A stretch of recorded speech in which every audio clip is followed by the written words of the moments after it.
Hey everyone, so today it's going to be a bit more of a laid back kind of video where I just have some footage in the background while I talk about a topic.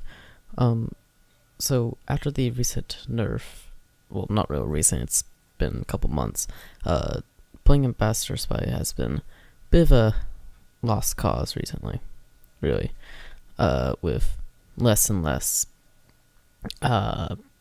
real types of aim styles, or not really aim styles you could play with, instead of just the usual Revolver, and that's about it. So because of that, a lot of Gunspys have moved on to Revolver and things like that, and I can see why. From the footage is from a really good day of aiming at in the morning. So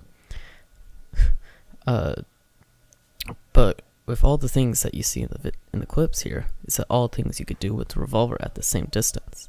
So some things like this shot here you wouldn't be able to do with the Revolver. However, it encourages you to be an aggressive playstyle, which is what the Ambassador would be good for if it weren't doing 18 damage at longer distances. In that case, that would be much easier to take just a couple shots on the body instead of having to aim for the head all the time.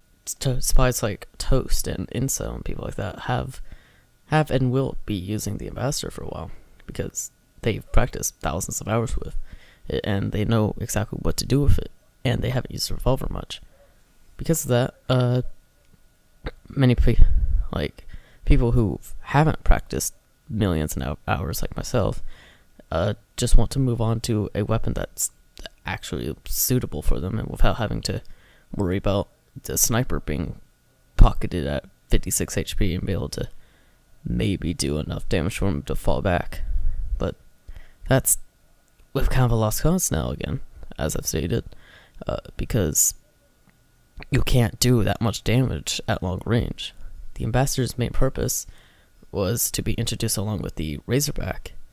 Well, it was buffed to be put up against the Razorback, so you could or the Huntsman that is actually, instead of snipers having to just be at the battlements, they could finally be roaming around and doing damage for once in their life. Doing casual 360 damage at random moments in time. But with new updates, they've completely removed that and just made it into a close range kind of revolver weapon. And that's not really what it was designed for. It was designed for the main purpose of long range to mid range. But recent updates have shown that apparently that's not true, and they don't want it to be like that.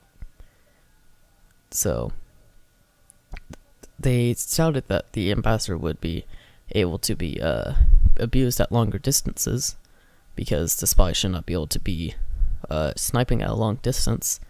And while that could be true for some instances, some other classes also have weapons such as that, which allow them to stray further away from their playstyle. For example, Demo Knight, where if that's like a spy can't go at range, then Demo shouldn't be off to ask to be went crazy with the swords. Because when you think of a Scottish man with a grenade launcher with a pew pew gun, that's the last thing that comes into your mind. So taking that into account, you could be just going with the flow and just trying to use it, which brings me on to my second point, where the Revolver would do everything Ambassador could do, but better. It should be here, that you could easily either go for a headshot, which takes a measurable amount of skill, or you could just use the Revolver and just spam them down. Whichever one seems the best to you is kind of a given.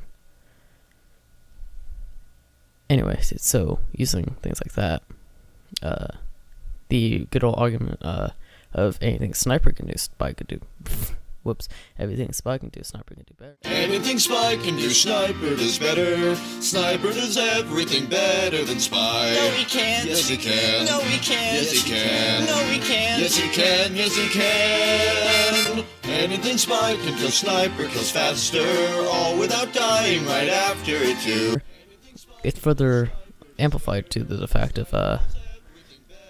of being his longer range weapons being nerfed. For example, the detonator, which is well needed of a nerf, honestly, but the ambassador mostly, which allows you to be able to kill enemies from afar without having to risk your life, to actually having to get in and get out without, you know, dying instantly from a pyro that does 200 DPS.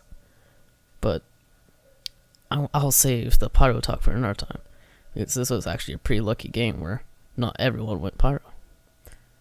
As the video's closing up here, I just want to give my closing remarks of how harvest, or how most things are done on this map. You may want to go in little circles that don't be walking around in the middle point too much. Little circles like the ones I've been doing in the game don't really allow for many customizations in the route during it, but do allow you to take off the snipers in halfway, and then people around the barn or garage. But that's really about all there is for the gameplay here. This was just a quick video announcing the fact that harvest, really, not harvest, sorry, announcing basically a filler video, but not really, like an actual commentary type video for once. That was all I had for today, and I'll see y'all next time. Farewell.